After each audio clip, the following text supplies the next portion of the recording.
છેવટે જાતિવાદનું રૂપ આપવાનો ભરપૂર પ્રયાસ થઈ રહ્યો છે. બે કોમ વચ્ચે, બે જાતિઓ વચ્ચે એક જે વ્યક્તિગત મુદ્દો કદાચ હોઈ શકે, એ મુદ્દાને એક જાતિ વર્સિસ બીજી જાતિનો મુદ્દો કેમ બનાવી દેવો અને કેમ સતત પરિસ્થિતિ પેલા સળગતા તાપણા જેવી રાખવી. શિયાળામાં આપણે કરતા હોય ને તાપણું, જેને અંગ્રેજીમાં લોકો કેમ્પ ફાયર કહે, આપણે તાપણું કહીએ બધા, હે ને. શિયાળામાં એક પછી એક લાકડું હોંકતા જવું પડે શરૂ કરો ને પછી, નહીં તો શું છે કે તાપણું ઓલવાઈ જાય તો પછી ઠંડી વાય.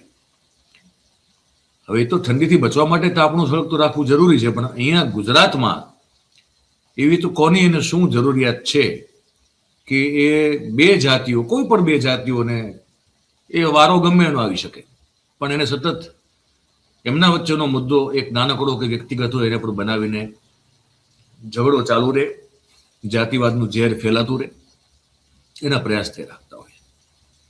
અને એમાં આપણે લોકો જવાબદાર છીએ. આપણે એટલે ગુજરાતના નાગરિકો. જાતિ તમારી મારી કોઈ પણ હોઈ શકે.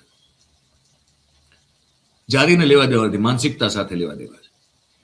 અને રાજકીય પાર્ટીઓ, એમાં જે મૂળભૂત રીતે સત્તામાં બેઠેલી પાર્ટી છે ભારતીય જનતા પાર્ટી, એને આમાં જ રસ છે. એટલા માટે કારણ કે અહીં આ થવાથી એમનું ગાડું ગબડે છે.